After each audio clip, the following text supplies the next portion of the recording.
Hello everyone, welcome back to the Real Talk podcast. I'm your host Joe, the owner of Barrow Motors, carsbought4more.com, and of course the Shifting Mail YouTube channel. And today's guest is David Gott. He's the owner of The Lovely Car Company in Chesterfield. He runs a podcast called the Car Dealer Pro Podcast, actually a podcast that I learned an awful lot from when I was kind of building up Barrow Motors. And since I had him on this podcast before, I managed to convince him to start his own YouTube channel. So that has absolutely soared. I think they've been doing it for about 2.5 months now. They're over 2,000 subscribers, which is absolutely incredible. He's a guy who's got a lot of useful information, completely down to earth, a great character. We're gonna have a lot more content coming with Dave in the future. So this was just a bit of an informal catch up. We've both got bigger plans for our businesses. So we're talking about what's coming up for Barrow Motors, the Lovely Car Company, and our respective YouTube channels. So grab yourself a drink. This is about 1 hour and 10 minutes long, I think. Just great to have a catch up with Dave. I hope you enjoy it.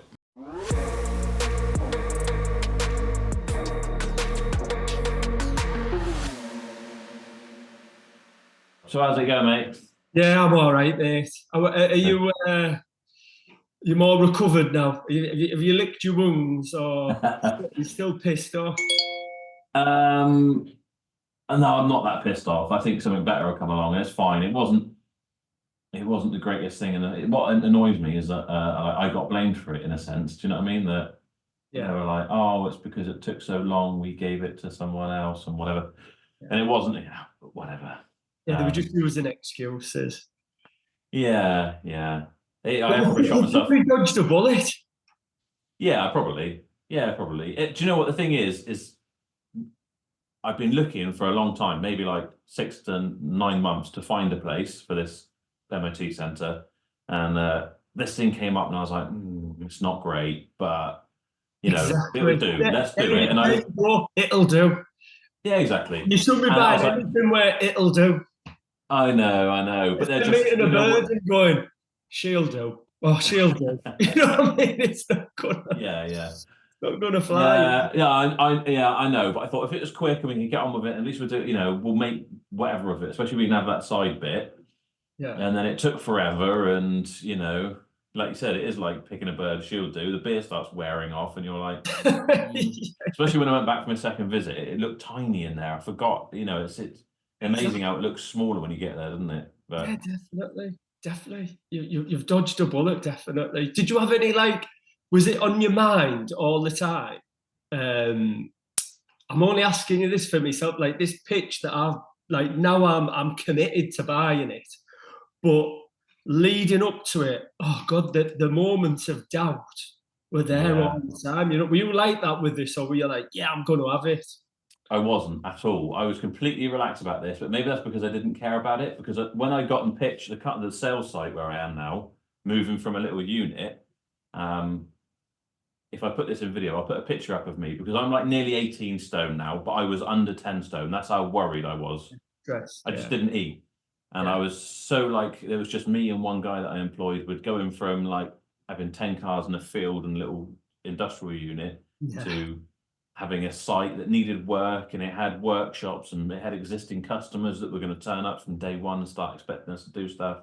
And I was bricking it. I really was. And it was like, I didn't know if I was doing the right thing. Am I going to financially cripple myself in the first year or two or whatever?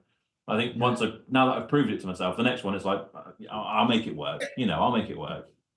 That's it. That's how I feel now. I'm like, fucking hell, I've done all this leading up to this.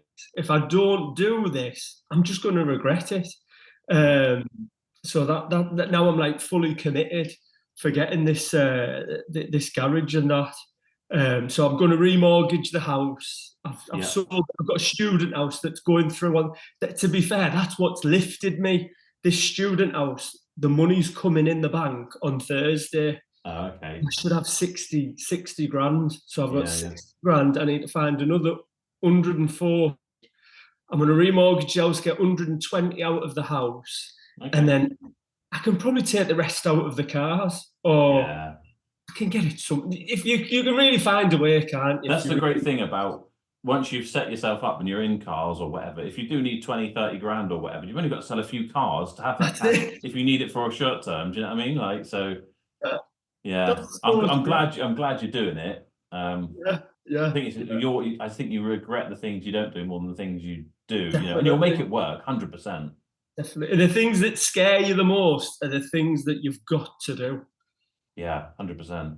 So this didn't scare you, this MOT thing. So it probably wasn't big enough for you. It wasn't big enough challenge. There's something better out there for you. Yeah, I've been out and I've been making a few inquiries with different people that, I don't know, it's made me rethink as well, because I was thinking, obviously, I need an MOT centre because we can't get enough MOTs.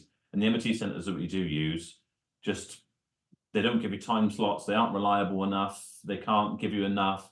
Yeah. And they're going like, oh yeah, we're not doing trade MOTs anymore because we don't make any money out of it. So you have to pay full whack anyway, which I don't mind that, as long as I can get them done. Yeah.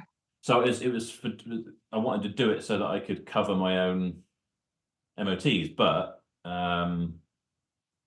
yeah, I'm sure I can find a better solution with someone else, just getting them to do it. It's a hell of a lot less investment, and put that time and energy and money into something else. And I've got my eye on something else, and I'm in talks with probably that site I talked to you about. Yeah. I don't want to give too much away while it's still up in the air. But, yeah, it's trying to make that work. He's a bit vague. He's like, oh, I haven't really got any information. And it was a car sales site, and the people who've moved out supposedly put in their lease. I imagine they must have had a 20-year lease or something. Yeah. That the next people to take a lease on there, that it should be a last resort for it to be car sales again. I've never heard of anything like that. No. But once you've left the lease, how you can still have some control over it. Yeah, and the thing is, it looks like a car sales. That's what it's all geared up for. So what else would it be? And when did they leave? The previous tenants? They left probably 4 or 5 months ago. So he's going to be paying all that council tax because it's empty. Yeah. The landlord's got to pay that. So surely be desperate to get it. I've phoned him. I've spoken with him and kind of said my interest. Said, look, what's happening with it? Because it says all inquiry, so I just interested what's happening with it. Blah blah blah. And he's like, yeah, it will be, but I need to get it valued. I need to get the estate agents in there to kind of know how much he wants to charge again. So I guess it's been 20 years probably since he had a price on it, which is fair enough. And I was like, would you sell it? Because that's what I got. I think it's got to be 500 grand at most. You reckon? I thought it looked more than that. Do you reckon? It probably is. This place what I'm buying 700, and it's not as. Is it? Yeah. Snazzy as that place what you're looking at. Yeah. I was thinking maybe something. I mean, how many cars can you get on there? I think I did a count up from a Google aerial thing and looked about 100. I mean 100. And you're down south. Oh God. The thing is, being down south does make it more expensive where we are for sure. Yeah. But yeah, you're probably right. Yeah.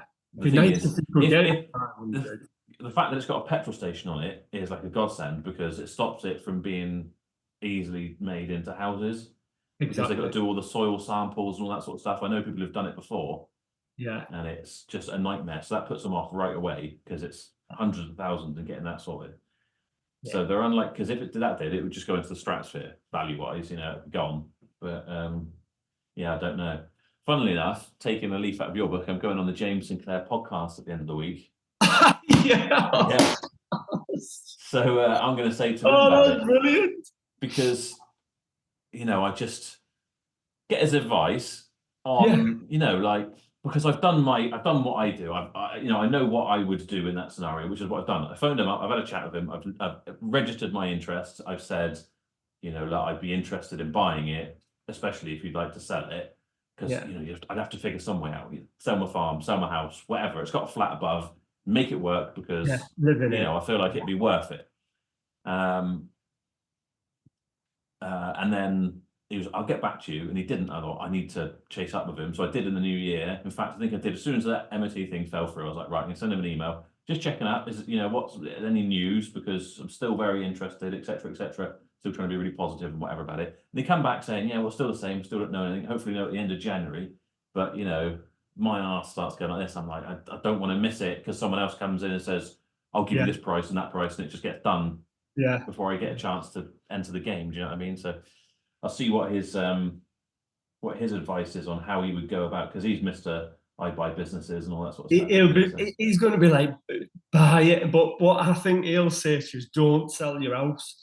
He'll probably tell you but he'll say Yeah. something like, "There's plenty of other ways to Well, skin it." that's what I'm hoping he'll say. You know, Yeah, that there's some way to, I could raise a bit of money. It depends how much you need. It depends how much it's going to be. That's the problem. I don't know.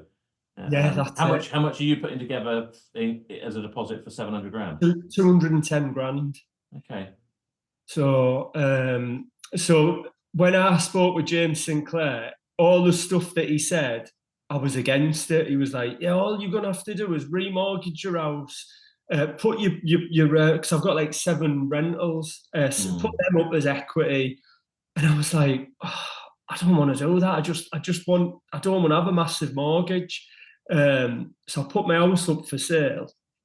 And then basically it's went a bit quiet, people are buying property and stuff. And I thought, well, Yeah. even if I do get someone buying it, it'll probably be in a chain. It's going to take forever, blah, blah, blah.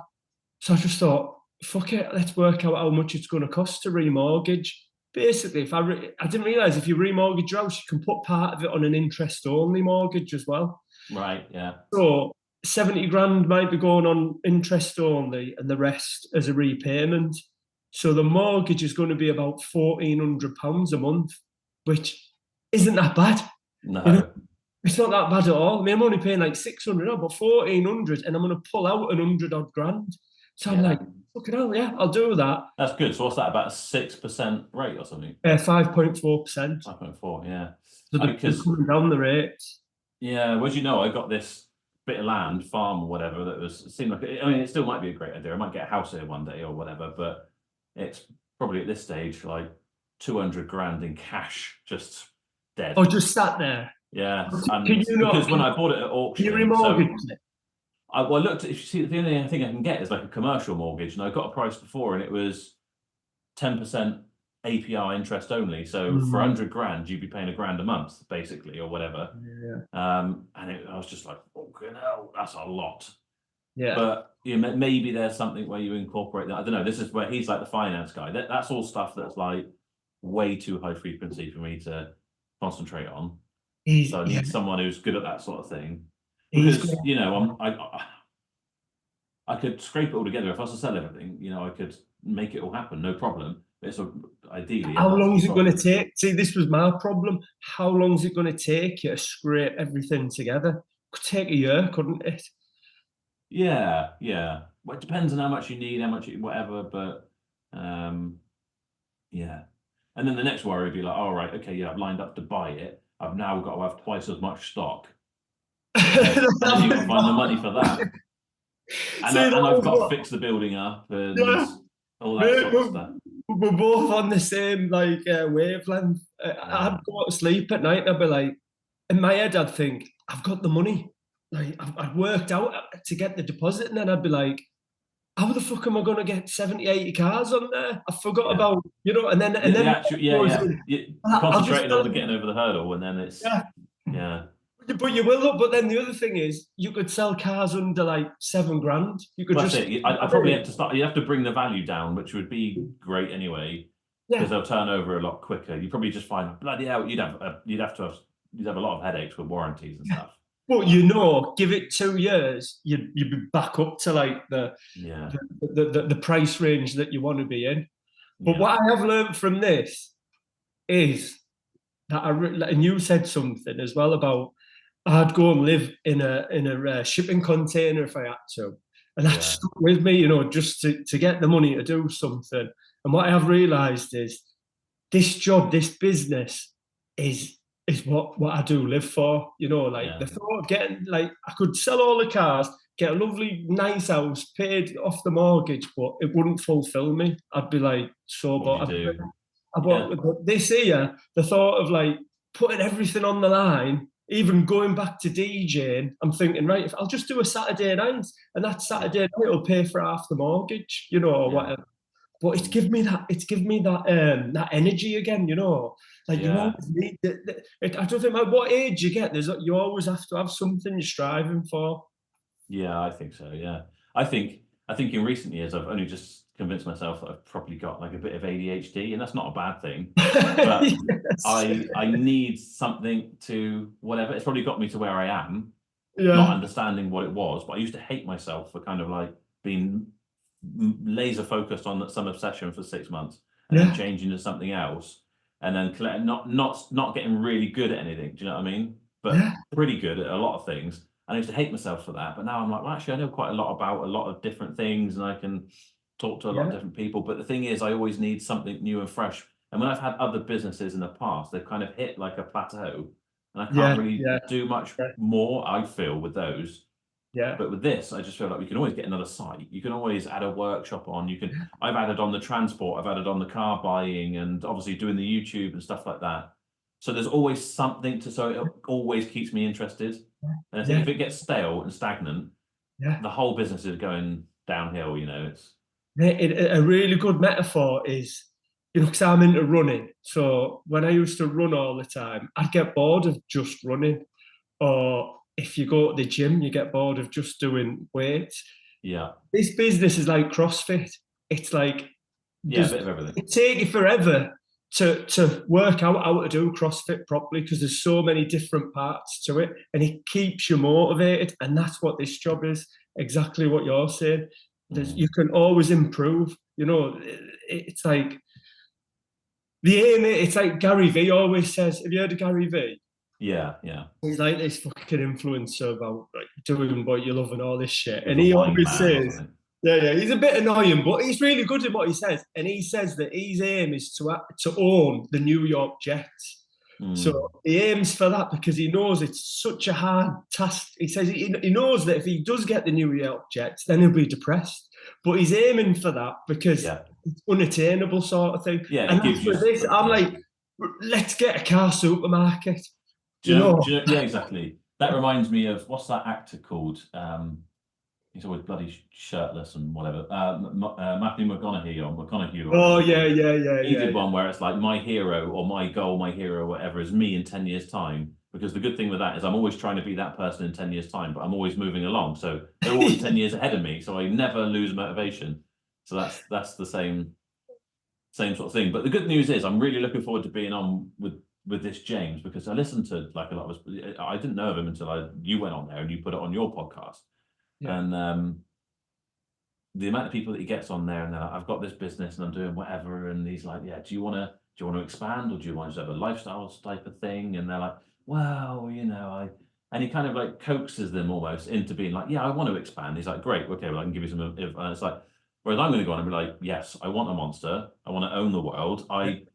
I live, sleep, breathe, and eat this. I'm obsessed. It's a bit sad. I wish in a way I could control it a little bit more, but I'll lie in bed thinking about it. I get home from whatever and I'm sat in the toilet, I'm looking for cars to buy, and I'm always thinking about what's the next thing to do, because that's what keeps me sane in a way. Like, I am super obsessed. That's what he says. He says, you either live to work or you work to live. And that James Sinclair says, I'm not embarrassed to say it, but I work to live and I want to create Monster. So obviously you've got that same gene, what he's got. So it'll be a really interesting. Do you not think you do, or me? I've got a mix. I'm because I'm 44. It's really hard to explain, like, because I'm single and whatnot, and meeting people is very difficult when you're in this sort of job. And then what you do is you put your energies in a relationship, and then I feel like I've took the gas off the business. But now I'm not in a relationship. I'm like all in for the business again now. And I feel like I've got my mojo back. So what's a little bit worrying is I'm probably going to be single for the rest of my life. Well, I'm happy. I got guys that work for me and they've had 2 or 3 divorces, and they're like, I love it now. I just go home and I put on the TV, whatever I want to watch, and there's no one saying this or that or whatever. And I've always say to my missus, I say, look, she's a bit quite sort of jealous type. And I'm like, if we ever break up, I'm not getting with anyone else because I'm done with it. This is my last ditch. I'm not really interested. I quite like my own company. So I'd be quite happy to have that kind of, not monastic life, but just like I said, when I said to you before, like, if there was a big goal, like you're saying, with this new site you want to get, I'd quite happily live in, like you say, like a shipping container or a mobile home or something, because all I Yeah. do is go home, sleep, do a bit of computer research, whatever, wake up to go to work. So Yeah, none of that really exactly. matters to me. Where if So you said to me, "Oh, you're going to meet someone, you're going to watch The Chase on an afternoon, and then make tea, and then watch Coronation Street," I'd be like, "Shoot me now," you yeah, know.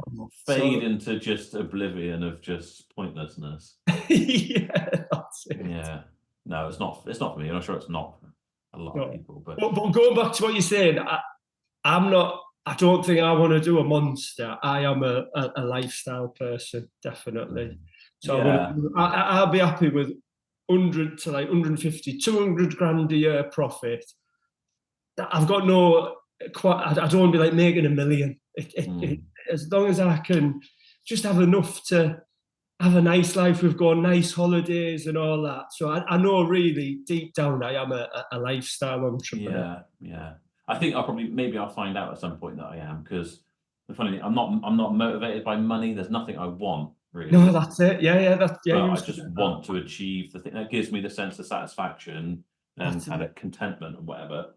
Um, but yeah, yeah, I'm Did not, it's you? no like I want to make £1 million a year or whatever. I'm sure it would never happen, and I wouldn't know what to do with it. I'd just be annoyed about the tax bill probably.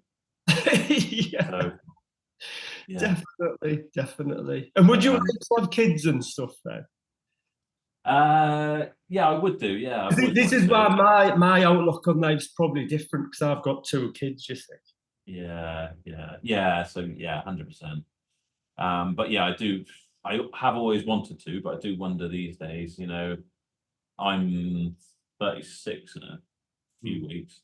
Um, so yeah, time's getting on, and yeah, I don't know. It's tricky. If I Yeah. don't, it won't kill me. But I have always wanted to. But I do wonder if I would be a bit too kind of selfish, really, with work and whatever. I'm sure, and I'd like to think your mindset changes, like a lot of people say it does, and No, that's I work think doesn't become the most important thing anymore. well, for me, it motivates me more having kids because you want to provide for them, you know. Um, and it doesn't. Don't think for 1 minute if you have kids, it's going to hinder you with your business. If anything, makes you become more productive. Really, yeah. I have. It's a funny thing is, when I was obsessed in my 20s and doing whatever it was, whether it was doing up houses to try and flip them to make like 20 grand or whatever to move on, do the next thing. So I bought quite a few houses in a row and lived in them for a year, did them up, whatever. And that's probably where I've ended up having money to be able to do stuff in the future. But I had businesses where I imported stuff from China and did like an e-commerce type thing before it was a real whatever. Yeah. And people would be like, "Oh, you come out this weekend." I'm like, "Nah, I just didn't really have much of a social life. Wasn't interested because even then I was kind of obsessed with the work stuff." But I was always like, my justification to myself that I was kind of sacrificing my life and friendship was that I'm doing it for my kids, even though I haven't got it. I'm doing it for my future kids, so they can have. I want them to grow up on a farm and have free reign and just whatever. So Now yeah, you've got the if I don't do it farm. at some point, I won't have any justification whatsoever. So Now I'm just you've being got the selfish. farm. You've got to bang a couple out. So, Yeah, but you won't regret it. But each to their own. yeah. No, it's I'd like to think I'm everyone's favorite uncle, probably because I'm their only uncle. But yeah, it's You're on the telly on YouTube. yeah. In fact, my sisters take the mick out of me and call me Cool Uncle Joey because I turn up on a motorbike and I'm on YouTube and all that sort of stuff. No, Yeah. so like your YouTube channel at the minute, like it's like flying, isn't it? Did you expect it to get this big then? Sure. You never know when you start, do you? But no, probably not. The thing is, once it starts going really well and you have that for 1 month, you're like, I want that to happen. There's annoying people. I want it to keep going. I can't just be happy. I'm like, no, come on, I need to do a bit more. Yeah. But it is all brilliant. Do you know what actually is? Do you know what's been a bit of a godsend about this MOT centre falling through? Is I've been focused on YouTube and the MOT centre coming up and whatever, and I've probably neglected the day to day of the current business. So that now that's kind of refocused me. I'm like, bloody hell, I'm doing all this YouTube stuff. I need to get back to making this run better in the first place. So that's kind of taken the impetus off of YouTube and the MOTs out there and whatever. So try not to be too obsessed with it. But yeah, it is amazing. Yeah, I wouldn't have thought. I've never really been that popular of a person. Do you know what I mean? I never was like in the. Well, I don't know. Maybe that's not fair to say. Do you think this YouTube thing gets a bit addictive as well? Yeah, 100%. Yeah, 100%. One of my things I was going to ask you is how you're getting on and whatever, because obviously yours is going really well as well. I know obviously I'm on like 40 odd or whatever, and you're on 2. Not say only on 2, but you've only been doing it a couple of months. yeah. And that is like putting on a pair of flip-flops and climbing Mount Everest as far as YouTube's concerned. Is that what you reckon? Yeah. Yeah, 100%. Because I was thinking as I was driving here this morning, I was thinking I know a guy who films and produces documentaries and stuff for like Amazon and whatever. I've watched his things on Amazon Prime and whatever, and he's got a YouTube channel. He does things, and he was just celebrating just yesterday. He's got 1,000 subscribers in about 5 or 6 years. You know. Bloody hell. Oh God. I didn't know. James Sinclair said like when he got up to, I think it was 5,000. It was like, yeah, it took him so long and whatnot. But obviously you helped because you give us a plug, you know, and it went flying at first, but I feel like it's plateaued now. But we do get 10. We seem to get 10 subscribers every couple of days, an extra 10. So it's like a trickle. But then I've heard something, a podcast where apparently you've got to do it for 2 years and it compounds, and then once you get, I think there's definitely a compound interest element to it, and I think they must like start promoting you more and more, you know, like as it goes along. But yeah, I think you just got to keep plugging away, and all of a sudden you think, well, think about it. As I'll look back, and so like I looked at last Christmas and I was like, oh, will I make 15,000 subscribers? Well, this year we went to, I don't know, it was like, I think, no, it didn't quite reach 40,000. It was 38 or something. So anyway, we've done like another 23,000 subscribers in that year, but since then it's on 45 or something now. So yeah, it is. Just, as long as do you enjoy doing it? Yeah, but I think mine's a lot different to yours because, and this is just luck for us because, you know, we done that podcast and you said, oh, you need to do a YouTube channel. And I thought, oh, bugger it, let's do it. So I put an advert on Indeed for a videographer. Yeah. And Josh, who turned up, he's been a filmmaker all his life. So he's a storyteller. That's what he is. He's like 37, 38. He's made films and stuff like that. Yeah. So when he first come, obviously I'm not used to all this cameras and stuff. And I was thinking, this is going to be a waste of money. I thought he spent about a month without even doing an episode. And then when he done that first one, and I watched it and I was like, God, this is really interesting. But then I'm thinking, is this because I'm just watching myself? And yeah, you got that kind of ego, like, yeah. My ego was like, oh yeah, you know, this is like, it's you on the channel. The box. And I'm thinking, well, Wayne the valeter, you've seen him. I'm thinking he's really funny actually. And then James the salesman, he comes across really good. And then it's a little bit like The Office. And then obviously you promoted it. And then that first video, I think it's on like 25,000 views for your first video. Yeah, unbelievable. Yeah. And then and I don't know if this was the same for you when you first started. The reason I'd never done it before is because bit worried about getting like snidey comments and stuff, and not knowing if my own inner self could take being slated.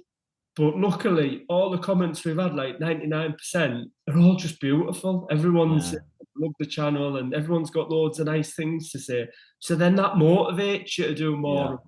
And now we've got a bit of a format now to the every time Josh comes in, we think it's not scripted, not at all. But what we're trying to do is we're just saying, "Oh, look, well, this is what's happened today," and we'll just talk about it on the camera. Becomes more natural and easier and whatever. That's great. No, I'm glad. And do you think it's actually? Have you seen like positive results from it and whatever? Like, calls from subscribers and. Fuck it. It's more ego. I mean, I went to the auction last week to pick up a car, and me and Howard were waiting in the queue, and this bloke come up to me and went, "Oh, mate, love your YouTube channel." And I was like, "Oh, I'm in Leeds. I'm like, it was really Bizarre. nice. Yeah, So if I'm being totally honest, that's the nicest thing about it. yeah. And I But do know, you know what the nicest thing about that is? And it gives you a bit of confidence, because my biggest concern was that I've always said I'm not an expert on car sales. I'm not an expert on cars. I'm not an expert on business, but this is just me doing what I do, and this is me giving it my best crack and whatever. And I'm just being honest with you. I'm not telling you how to do it. That might come in future videos, but and you think, oh, people are going to be like, oh, you're doing it all wrong. You're an idiot. And do you know what I mean? I was going to say, you don't get snidey comments on whatever, just give it time, because they will come. And I am quite snappy with people now. Just you get people who are just sad and want to yeah. make And an does it? idiot or whatever. So we have had a few snidey comments, but for some reason, because there's so many nice comments, it's not as bad, is it? No. That right? It's just ones that just don't make sense. Like, I can't even think what was the last one. I don't know. Just saying how you're, I don't know, ripping people off, or you've got a crappy little banger pitch, or, Oh, or that's whatever horrible. they say. It's just like, Yeah. oh, go Yeah. away. You know, these comments are coming from someone's mum's spare Yeah. bedroom. Do you know what I mean? It's just like, just. Exactly. So I'm trying to be a lot better now, rather than going back and like I used to want to just call them names and like really like rip into them. Did you? Yeah, I used to, and I thought, I know it probably isn't very PC, and it probably isn't very good for my image or whatever, to kind of show people. But I also wanted my it is no nonsense. So if someone was saying, people wouldn't say that to your face, whatever it is. Yeah. If they did, they would get, a mouthful back and get put in their place, which is what I tend to do. But now I just delete them or whatever, or hide them from you can hide them from the channel. I don't really know what that means, whether they're banned or not, but it's just part of the process. do you know what it is? It's when you've had one of those days or one of those months, like it sounds like that's when it happens. Yeah, you get a few, and you're just like, you just put a video out, and someone starts saying like, oh, what was it? The other day I had one where Jason, my sales manager guy, he bought in an Audi Q7, 4.2 V8 diesel thingy, and not the sort of thing we want to have for stock, but he'd taken it for $1,000 against another car in a trade deal type thing, but the DPFs have been removed and whatever, and they remapped it and all that sort of stuff. So it's not something we want to sell, but we ended up trading it on. But I was like, I'll do a video while we got it, because it flies. It's a massive truck, and we've got it for $1,000. It was cheap. Yeah. And the first comments were like, "Isn't removing a DPF illegal?" And and he's blatantly saying and driving around on it. It's like, what world do you live in? We took it in part exchange. We're driving it around. I'm just saying, here it is. It's getting traded on. I haven't removed the DPFs. And like, do you really think there aren't that many cars out there like that? It's like, just come on, just like millions of them, isn't there? But it's just wanting to put someone else down, make themselves feel better, I think. Yeah. Any chance they can find something to pick at. Yeah, you don't. And it always happens on that horrible day, the day you're having a bad time. Yeah. It's guaranteed, and it hurts 10 times more. Where if it's a day that you're flying, you've sold loads of cars, everything's going well, it'd be water off a duck's back. You'd laugh at it and find it hilarious. Yeah, you'd laugh at it. So, and how long do you see yourself doing YouTube for? Like forever?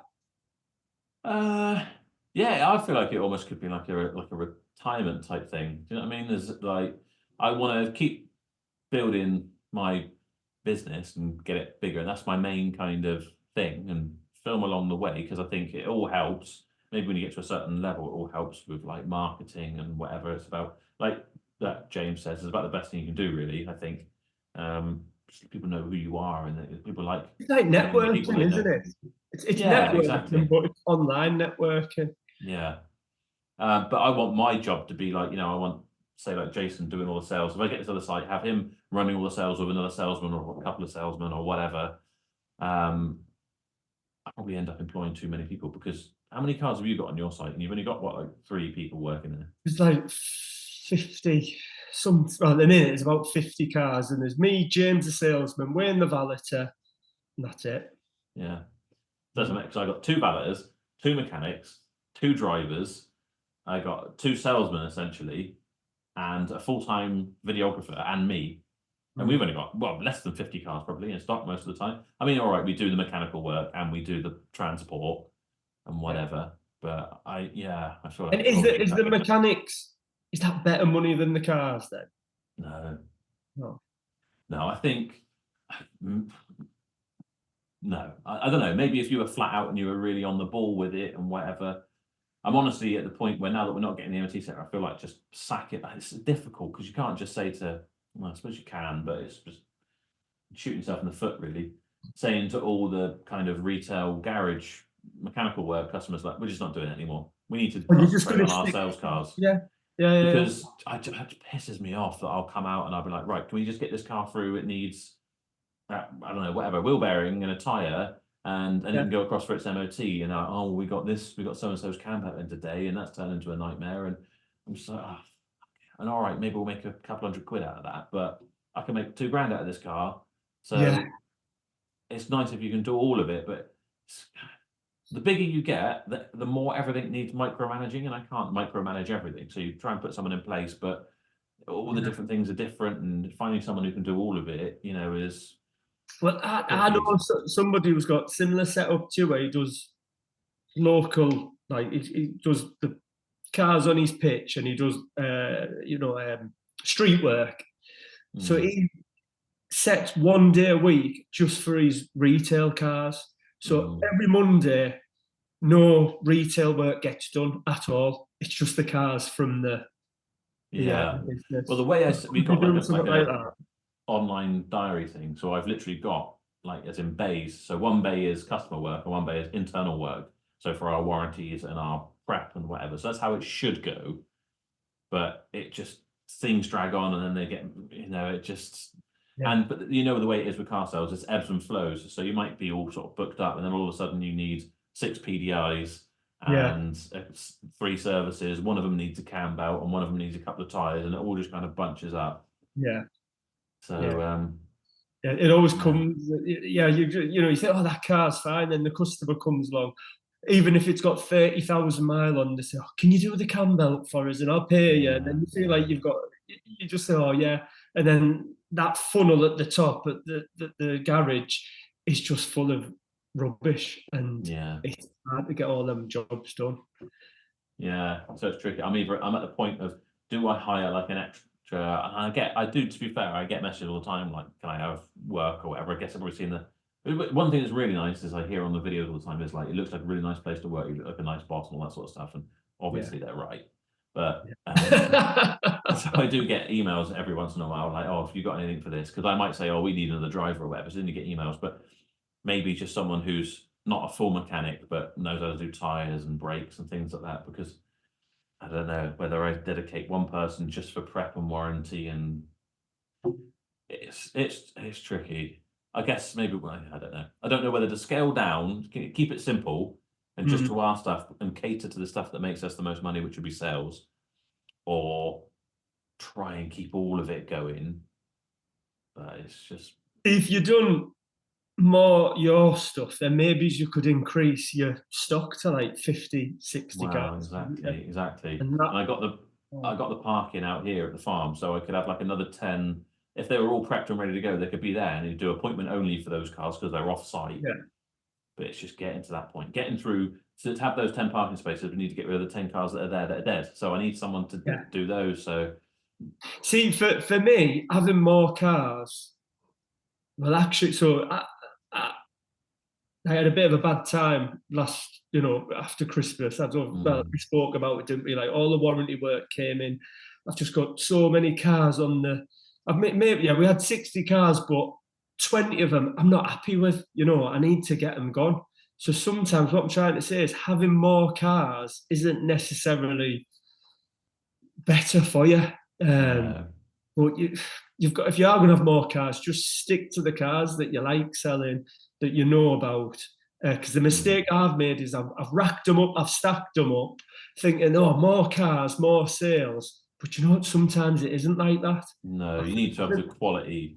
Yeah, that's it. The right stuff, not just whatever in. I have made a bit of an unofficial to myself kind of resolution this year to just not buy, just because I get tempted at auction by the cheap tat, but I think there's no money in. There's a grand in that, and it's really easy, and we can do that. Yeah. But when it turns up there's something wrong with it, and then it's like, oh, it's so cheap, I can't bother to fix it. So you put it to one side, and it gets left, and it gets added to that pile, and it's just like, I get enough pieces of crap for a part exchange. Why don't I just do that? Just really, really focus on just buying good stuff. I'm so Just glad you're saying this, because exactly the same as me. And I think this is because we've started off with maybe the cheaper cars. So you've always got that that feeling if you inside. get a good one, it's really quick and easy money, and there's more profit in the cheaper cars usually, and they're really quick to sell. So you're just like, oh, it's so tempting. Yeah. But it's all good so long as that gamble pays off, and that is what it is. It It really is, is a yeah. gamble. And then when it turns up, and the flywheel's rattling its head off, which means it's a flywheel and a clutch, and then all your profit's gone. And then you're like, oh well.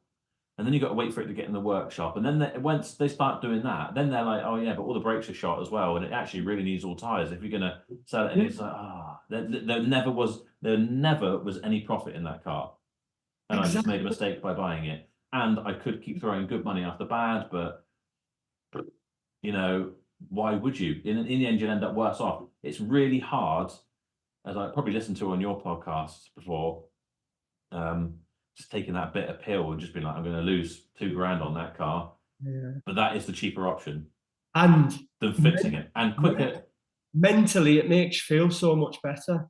Yeah. So last week on our YouTube video, it was dealing with losing $8,000. And this week it was coming back from an $8,000 loss. And you can see it, the losing $8,000, I was on the floor. I was like ready to give up. I was depressed.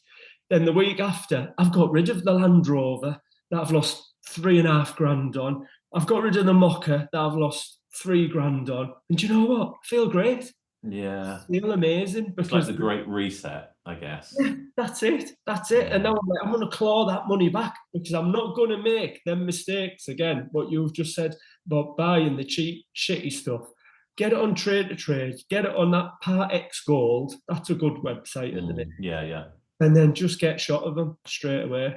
Yeah. And I'm going to stick to nothing over like 7 years old, unless it's not a hard no, because if someone does come in that's mint Part X, like we had an 09 Tiguan, which was, well, we actually sold it a few years ago, and it's mint. So yeah, I will take this, but I'm going to be more cautious. Yeah. Cars. Yeah, 100%. I've got a few out here that I'm waiting. Like I've got a really nice, like 50,000 mile. I think it's like a 2010 MX-5. I've had it must have about 18 months now, and we had it all. You bought it from the auction? I think so, yeah. And it was really, we had it really. Someone come in, they wanted it for his wife. We got it all polished up, and it really did look the absolute dog dandy. Everything was lovely on it. She came and looked at it, and she wanted a Mercedes or something. She didn't want a Mazda, and it was really like, she was just like the most ungrateful person I've ever seen in my life. But anyway, we sent it for an MOT after that, and it needed some welding on the sill. And so we put it on the ramp, and I was getting them to start doing it. And it's going to be quite. You probably need a whole sill, and you have to order it in and whatever. And that was. This is the bad side of having this place down here. I'm like, all right, stick it out the farm. We'll get on. It must have been really busy at the time. We'll come back to that. Just haven't come back to it, and it must have been there for 9 months, if not more, probably longer. It was a nice 50,000 mile car. It owes me about $3,000. It was all shiny and whatever, but it's going to need all new brakes now because they're all rusty. It's going to need that welding done again, and then it's the wrong time of year to try and be selling it anyway. And I just what will you get for it? I don't know. And this is the thing. It's been so long now. The prices have dropped now. It was all right when prices were always going up, but I think we had it up for about $5 at the time. So there's a couple of grand in it. But now I don't know. Probably just wipe my nose with it. I expect by the time we fixed it up. Yeah. But do I just, get rid of it? I don't know. Maybe someone will have it for a couple of grand. I don't know. It's just one of the thing is like saying, "Oh, I lose money on it." When you just do a bit of welding and put an MOT on it, you can. Yeah. It's just. Yeah, but you do the welding, you do the MOT, and you find something else. You always seem something else with the older cars.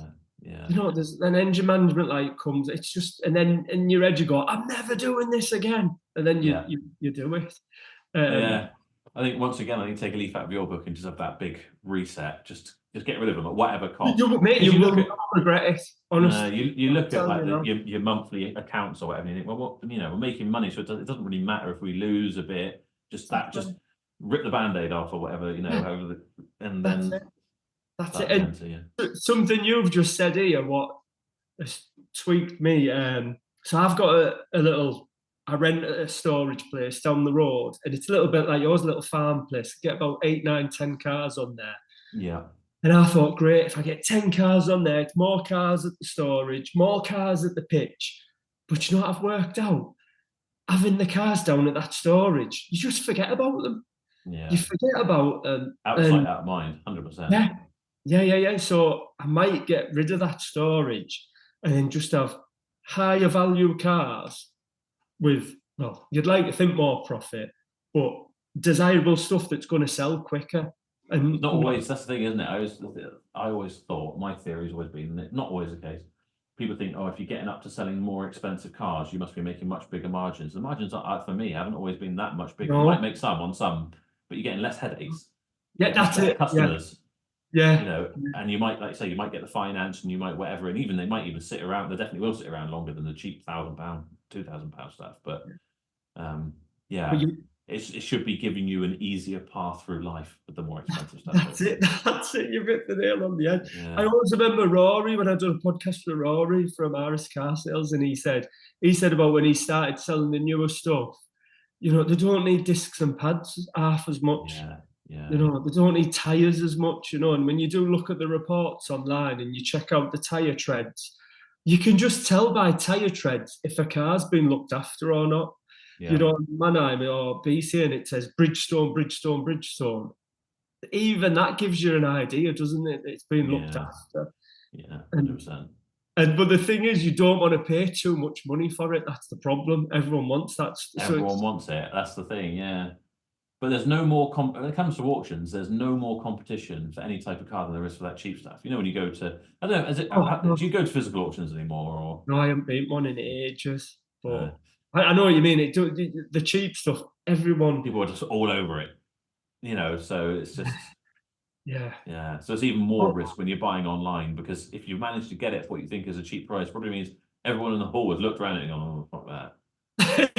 Yeah. So yeah, you're taking even bigger risk. But I would see, this is another thing with this these trade cars I'm getting rid of. So I've got a Nissan Leaf, and it's like worth £5,000. Oh no, £4,500. All it needs is a heater, you know, a heater for the cabin or whatever. Yeah. ETC heater, I think it's called, or something. Yeah, Matrix. Yeah, but they're like £400 because it's an electric car, and the handbrake needs releasing. Now, if it was me back in the day, even now, I'd still be tempted to take a gamble on that £2,000 because I know it's worth £4,500. £400 for an heater. Handbrake probably would cost nothing to fix, or maybe £200. So there's a good £2,000 margin in it. I've had it on Trade to Trade, Part X Gold, Auto Trader, and nobody's even rang up to say, like, oh, it's having like 1,000 views a day. Why do people not want to take the risk? You know, I mean, I think maybe we've got where we've got is because we have took that risk. But you have to, yeah. That's the thing, isn't it? Like, yeah, it is all, to start out with, it is all a big risk. And yeah, I guess a lot of people buy something.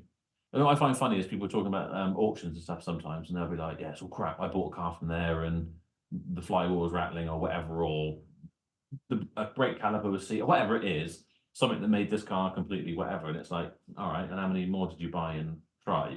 Exactly. Like, I didn't, because I never buy from them again because they're con artists. It's like, it's just laws of average. You just got unlucky. Like, most things are probably going to have something, but you're going to need to be able to do up a few little things. The first car I ever bought from auction was a Golf Plus that I bought for like £400, and it had this shitty rear arch, and I rattle canned it myself, and it looked crap, but it was good enough to sell it at that point. You know, it looked better. It wasn't caved in a different color.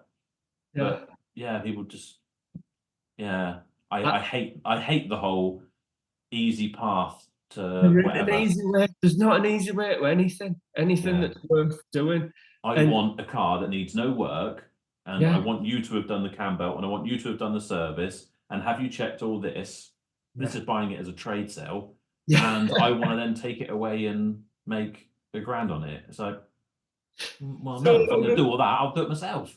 So this BMW, This is funny. So the BMW we've got up for sale, it's a 1 Series. It's 65 plates, 60,000 miles. There's something wrong with the engine. It could be turbo, might need an engine, right? So it owes me about 6 grand, and I've put it online for 4 grand, saying, engine problem, but retail on it is 9 grand. So there's a 5 grand margin there, easy. And this chap rings up and he's like, "Oh yeah, I've seen it, and I've seen YouTube channel and that." And I was like, "I'll buy the BM, but why don't you get it fixed for me? I'll pay you for the fix, and then I'll buy it off you." Yeah. I'm like, "Well, I'd do that myself, If I do that and I get it and it is fixed, what I'll do is I'll stick the 2 grand margin on it that I want to have, and then you're not interested anymore. Yeah, I used to get that quite a lot actually, especially if I used to put. The problem is if you put the spares repair stuff on your normal advertising thing like eBay or whatever back in the day when I used to do it, and I used to get that a lot. People were like, "Oh, yeah, I'd love to have it. Can you do the fix for me?" And whatever. It's like, "Well, no, I don't want to. I haven't got the time to do it." It's like, "Yeah, but I'll pay you to do it." It's like, I don't care. I need people doing whatever else. Or yeah, it's a bizarre. Do you know what? I was going to do a video, like a little short video type thing the other day, because we're at home. Sophie, my other half, she sells a lot of our part exchange things, and it is. I wish she wouldn't, but I give her a few £100 or whatever out of each of them, whatever, just gives her some money because she doesn't work that much. She's down to part-time, and she enjoys doing it, which is great. But it's just the stress for me because it's like dealing with two awful customers now. One's turning up looking at some cheap part thing that's up for £600, and it is what it is. If it was me, I'd just be like, they'd be like, "Oh, as at the camera, if it's in the service book, it is. Came in part exchange. We've given a few £100 for it. You can have it for £600. It's a bargain for you if you want to take a gamble or whatever." And they're like, "Oh, who was the old owner and how long did they?" And I don't know. I don't know. Like, "Oh, has it? This warning, I've jump started it, and this warning light comes." It's like, "Okay, we'll take a risk if you want. If you want it, take it. If you don't, I haven't got time to talk about it." But she'll be there in between all three of us. But She'll be all nice. Yeah, but like, "Oh, could we get that done for them?" It's like, no. If I wanted to do that, I would have done that. I don't. It is as is. Just I want it out of my life. So if you don't want to say that, I'll just take it. I start getting wound up. But she had one come the other day. We had this 2004 Octavia VRS, the 1.8 turbo ones. The ones that the police used to use. And it's on 140,000 miles or something. I think she had it up for £1,500, and he turned up to have a look at it, this guy, and it was the first thing he said was, "Oh, just to be completely honest with you, I am a trader, so I'll be offering you a lot less." And she was like, "Oh, okay." And she's like, "Well, how much service history?" She's like, "Only what's there," sort of thing. He's like, "Oh, not a lot, so I'll be offering you a lot less." And she was like, "Right." Came up and said this to me, and I was like, "Tell him to fuck off." Immediately, I was tempted because I'm at home. I don't want to get involved with this stuff on the weekend, but I was tempted to come up, like, "Just give you a bit of advice, mate. Don't turn up right off the bat being like, I'm a trader," as if it's a justification for you need money off. He's like, "Yeah, retail for this is 2.5 grand, but I need to make a profit," sort of thing. Who gives a fuck what you need? Like, it's such a weird. That's not how I would go about it. My way of going about it would be like, "Okay, great, can I have a look around? Okay, it's got all this." And then once you're armed with a few things, you say, "Right, I think the discs need doing. I am a trader. I'm going to try and make a few £100 out of it. So I need to do these sorts of things, but I'll take it and make it easy for you. It's up to you. This is my offer. Take it or leave it. Don't want to offend you." And you go from there, but not turn up and that's your justification. First thing, "You're going to have to give me money off because I'm a trader," as if like, "Oh, are you?" He's probably not a proper trader. No. We turned up to look at this 2004 Skoda Octavia, and he was in a 2004 Skoda Octavia estate. Do you know what I mean? It's like, "Oh, so is that what you trade in?" Or Exactly. Everybody's a trader, aren't they? That's what they think. Yeah, I don't know what it is. I don't know if there's just a lot of driveway traders or what, or I don't know. But it was just the whole, like, he felt like he should get a discount because he is a trader. That's not a justification. What I normally say as well is I tell you what, go to the auction and see if you can get one for £1,200 plus all the indemnity fees. You're just not going to do it. So you're saving on the indemnity fees. You can check the car out here. But to be fair, I'm just really blunt with people. You can tell from the voice what car they're asking about, can't you? Yeah, yeah, You know what I mean? yeah. I don't know what it is. It's just some sort of different voice. And before they even say what car it is, I'm like, oh, is it the £600 car? Oh yeah, is it? Yeah, it's that one. And then you just Usually, if they phone up and you answer the go. phone, you're like, "Good afternoon, very much. Joe speaking. How can I help?" And they're like, "Yeah, the car you got for sale, mate." Yeah, that's it. Yeah, I assume you're How talking about the engaged. 500 quid part exchange, as it's the only car we've got. Yeah, that's it. Yeah, it is annoying. It is annoying, but it's what makes it. You know these recorded auto trader calls. God, there must be some good Oh content out yeah, there.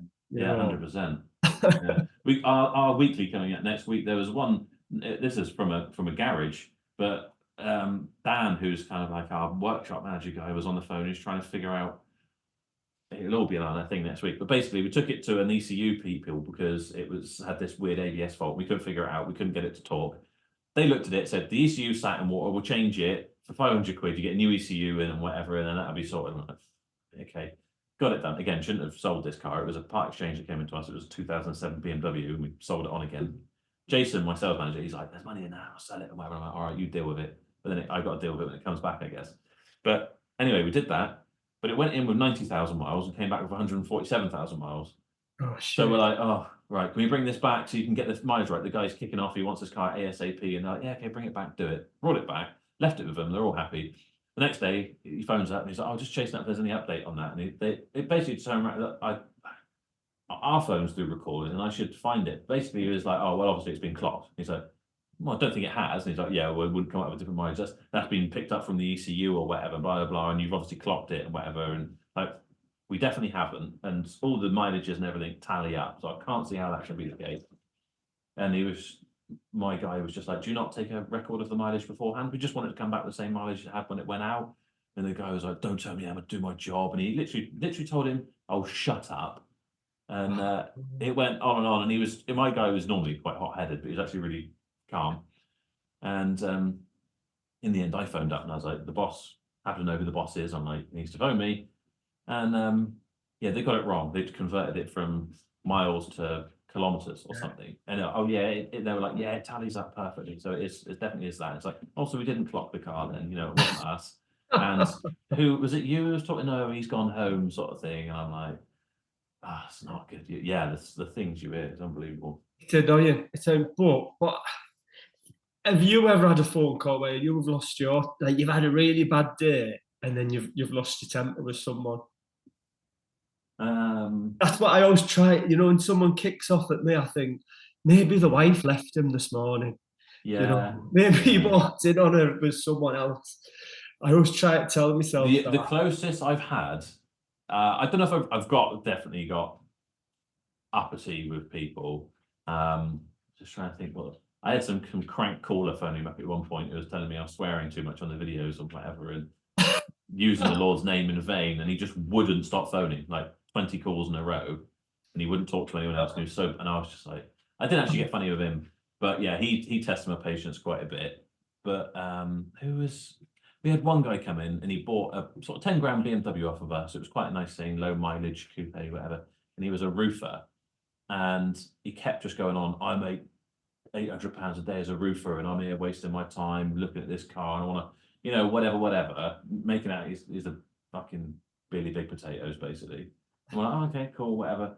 And I can't remember what happened. He might have had a problem with his cruise control, or maybe like an ABS warning popped on or something, and he brought it back, and he was getting real arsey, just whinging on about how much time we were wasting of his, or how, whatever, how big of a deal he was and how much of an income. Well, we're all like, "Sorry, so sorry that something's happened.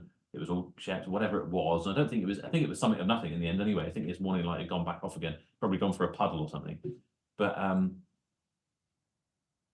it was my ex-missus at the time, but he'd come in and he'd like, I don't know, I think he'd been pointing and shouting at people and like threatening them, and my missus was like shaking her boots.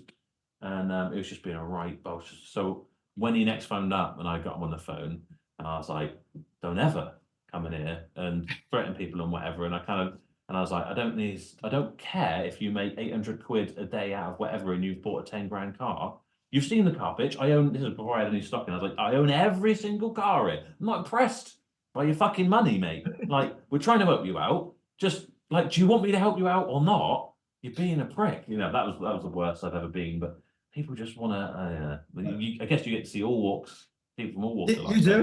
You do. All different types of people, and some of them, most like you got to say, the vast majority of them are lovely and whatever. But you do see some weird ones, and it's not always the ones you expect, is it? No, some of the ones I've walked away from thinking you are. One of the questions I was going to ask actually is it plays into this. We had some old couple come in, and they wanted, I can't remember what they bought, some boring car off of us, and they're part exchanging their Seat Leon, and it had, I don't know, 160,000 miles on it, and we gave them 500 quid for it, let's say, and doing the deal, all that sort of stuff. And as they were leaving, she was like, "Oh, I've just got to say, the car in there has got an electric drain, and it keeps going. It keeps draining the battery down, so it won't start tomorrow. Just to let you know, we tried changing the radio because we thought that's what it was, but it wasn't. So we put the old radio back in, but my conscience couldn't let me walk away without telling you." And I was like, well, what the fuck difference does it make now? You just let me pay you 500 quid for it, and now it's got electrical drain. You've dumped the problem on me. The fact that you've now told me makes no difference whatsoever. So how your conscience should be feeling. Yeah. But what can you do then? You can't really do anything. But I was going to ask you, do you ever, if you get, because obviously you know what it's like, and I've seen in some of your videos you're saying, buyers are liars. So you get some who, the car's perfect, drives superb, the car looks like it should be, and the customer looks like the type of person who, and you get in it and it's like, and there's a million problems, and do you ever phone up and say your car is not as you described it? Yeah. So actually, the last video, I'm going about this Tiguan, what we've just took in part. We just bought it from the customer. So basically, this customer has bought 2 cars from me before. So and he part X 2 cars at the same time. I can't remember what he bought first, but the first car that he part exchanged was this Mercedes, like an SLK, really nice, but really posh one, full history, all that. And the battery must have been on the way out, or something with the battery. The battery set on fire. That's what the new customer that bought it. So I was like, that fucking wanker. He sold me that Merc, And then 2 months later, he rocked up with his wife, and he wanted to buy another car. And I'm like, oh, he can't have been lying about that, because you wouldn't come in. And then he had this Range Rover, and honestly, it had been serviced to death. It had been looked after. It was beautiful, immaculate. I give him benefit of the doubt this time. So I bought that off him. Well, he part X'd it. And then when you were driving it, it just judder every now and again, like just a little jud. And then it'd go in limp mode. And I'm thinking, he's done it to me again, hasn't he? Fucking two times on the trot.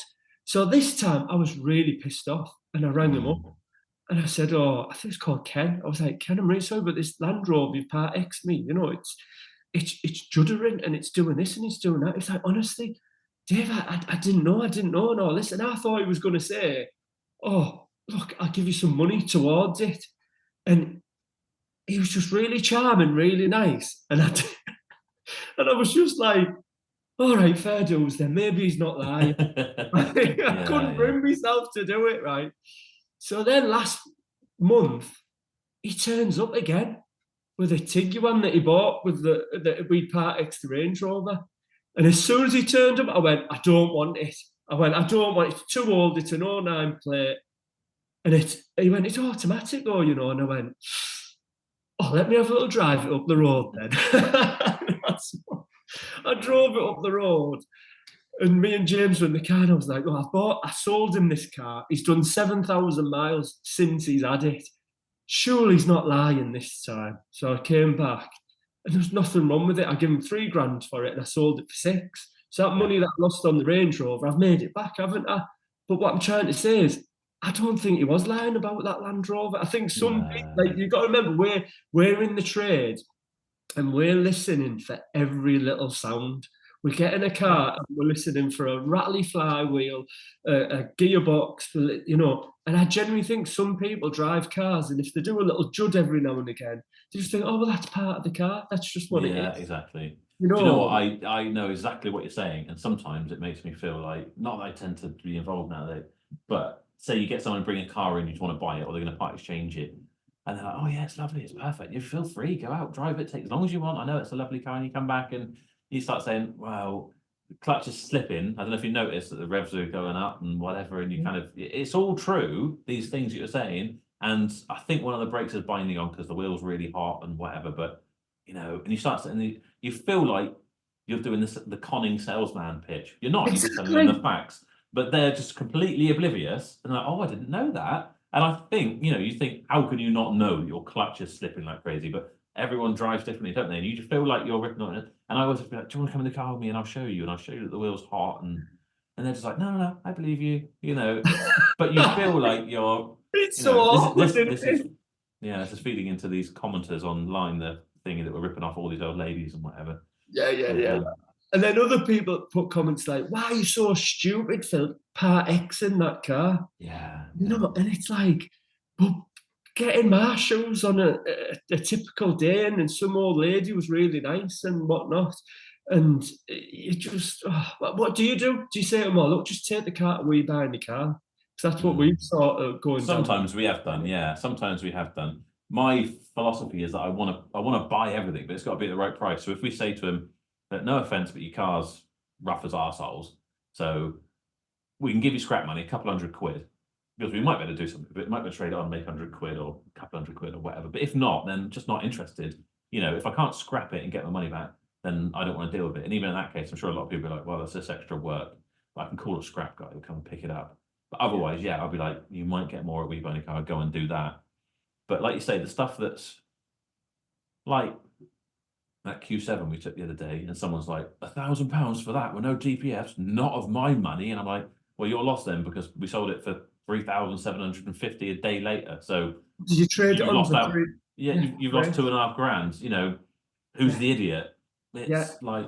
Yeah, exactly. Yeah, but they probably haven't got a business, have they? No, I know, but it's just like you get other traders telling you that you're doing everything wrong, and I think a lot of them. There's one guy in particular on mine. I think he comments a few things, and he's like, "You should do it this way. You should do it that way. If you need advice, call me and whatever." And I'm sure he means it with all the best of intentions, but I'm just like, fuck off. Where's your car, bitch? Some people do say stuff where like this week's video, I moved the offices around, I've just tweaked everything, and somebody just has to say one thing, and in your heart of hearts, you've got to change it. You know that you've been meaning to do it, but you've been really lazy. So that's the good thing about the comments sometimes. Yeah. Oh yeah. The vast majority are great, and some of them, are like, "Oh, I know, help us out," or I know what the problem is on that car that I've just been moaning about, and they'll give you information, and everyone's telling me I need to like repaint Barrow Motors and things, which they're very right. But I was waiting on moving around, but again, of course, it is a working garage. It's not a TV show. I know it comes across a bit like that sometimes, but you've got to stop everything and start painting stuff in between. So it's. I know, but that little voice inside just saying, "I know I need to paint that room." And there's always something in there. Yeah, there's definitely always something.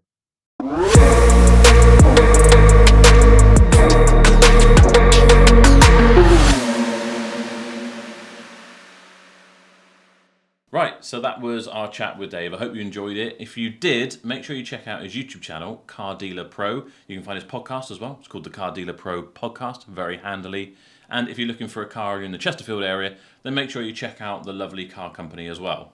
If you enjoyed this episode, don't forget to like, subscribe, whatever platform it is you're listening on, watching on, make sure you subscribe. There's going to be plenty more coming like this in 2024 and going forward. Don't forget to check out my website, shiftingmetal.co.uk, for all of my discounts as well as my merchandise. If you're looking to sell your car, head to carsboughtformore.com. If you need a car transported, head to barrowmotors.co.uk/transport.